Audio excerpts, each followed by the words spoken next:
আসসালামু আলাইকুম। আশা করি সকলে ভালো আছেন। আমি আছি আলহামদুলিল্লাহ। আজকের ভিডিওতে আলোচনা করব ফ্যামিলি ভিসা নিয়ে। ফ্যামিলি ভিসা কবে খুলতে যাচ্ছে বা কবে খোলার আশঙ্কা আছে এই ব্যাপারে আলোচনা করব। কারণ আমার ভিডিওতে প্রায় অনেক ফ্যামিলি মেম্বাররা বিশেষ করে আপুরা কমেন্ট করে যে আসলে ফ্যামিলি ভিসা কবে খুলবে। অনেকের ফ্যামিলি নিয়ে আসার জন্য মুখিয়ে আছে। কিন্তু বন্ধ হওয়ার কারণে আসতে পারতেছে না। মানে ভিজিট ভিসাও বন্ধ, ফ্যামিলি ভিসাও বন্ধ। যার কারণে দোনো অপশন তাদের জন্য বন্ধ।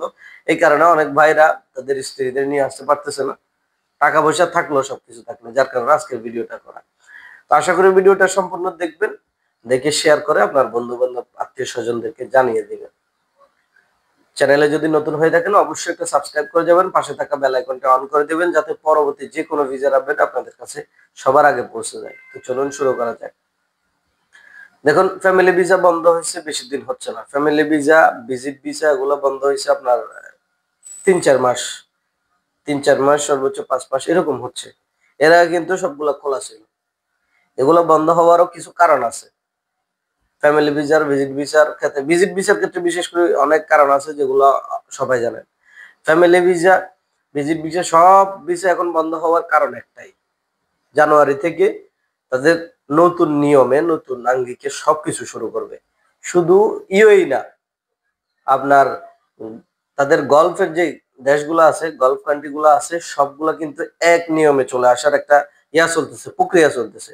যার কারণে এখানে অনেকগুলো আপডেট হচ্ছে। ঠিক আছে? যেমন ভিজিট ভিসা আসলে এক দেশে আসলে আপনি অন্য দেশে ঘুরতে পারবেন। কোনো সমস্যা হবে না। আপনি ওমানে আসলে, সৌদি আরবে আসলে ইউএইতে চলে আসতে পারবেন। একই ভিসা দিয়ে। আবার একটাতে ব্লক খাইলে অন্য দেশেও কিন্তু ব্লক খেয়ে যাবেন। তো ফ্যামিলি ভিসাও এই কারণে মানে এগুলা যখন আপডেট করতেছে, সবকিছু আপডেট করতেছে এই কারণে ফ্যামিলি ভিসাটাও বন্ধ রাখছে। দুবাইয়ের বলেন, আবুধাবি, শারজাহ সব জায়গার ফ্যামিলি ভিসাটা কিন্তু অফ। তবে এটা বাংলাদেশি, পাকিস্তানিদের জন্য।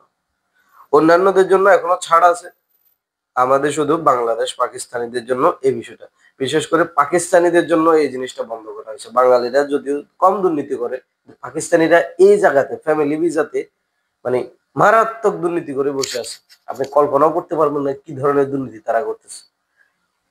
এক ফ্যামিলি ভিসাতে মানে একজনের স্পন্সরে ৩-৪ জন নিয়ে আসতেছে, অথচ তারা কেউ ফ্যামিলি না, অন্য মানে ছেলে মেয়েদেরকে নিয়ে আসতেছে এখানে আনি ভিসা বিক্রি করতেছে। এ হলো যে মূল কথা। তো এগুলো আপডেট হতে সময় লাগতেছে হয়তো জানুয়ারির দিকে। ইনশাল্লাহ আমরা যেটা ধারণা করতেছি জানুয়ারির দিকে ফ্যামিলি ভিসাটা খোলার একটা আশঙ্কা আছে।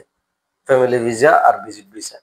আউটসাইডের এমপ্লয়মেন্ট ভিসা খুলবে কিনা এটা এখনো সবাই শিওর না। তবে ধারণা করতেছে জানুয়ারির দিকে হয়তো সবকিছু নতুন ভাবে শুরু হবে, জানুয়ারির দিকে খুলবে। কিন্তু ভিজিট আর ফ্যামিলি ভিসা ইনশাল্লাহ জানুয়ারির দিকে খুলবে। এটাতে মানে আমরা মোটামুটি এটার উপর ধারণা সবার আছে যে জানুয়ারির দিকে এটা খুলতে পারে। 100% না, এটা আমাদের ধারণা। তবে ইউএই গভর্নমেন্ট যখন খুলবে তখনই খুলবে। মূল কথা হলো যে এটা। ঠিক আছে? তো আশা করি ব্যাপারটা বুঝতে পারছেন। ধৈর্য ধরুন। অনেকদিন তো ধৈর্য ধরছেন, আর একটু ধৈর্য ধরুন। ধৈর্য ধরে থাকুন। ইনশাল্লাহ যখন খুলবে কোনো প্রতারণার আশ্রয় না নিয়ে লিগ্যাল ভাবে আপনারা ইউএইতে আসবেন, ফ্যামিলি ভিসা হোক আর ভিজিট ভিসা হোক। তো আবারও বলতেছি, যদি চ্যানেলে নতুন হয়ে থাকেন অবশ্যই একটা সাবস্ক্রাইব করে দেবেন, পাশে থাকা বেল আইকনটা অন করে দিবেন যাতে পরবর্তী যেকোনো ভিসার আপডেট সবার আগে আপনার কাছে পৌঁছে যায়।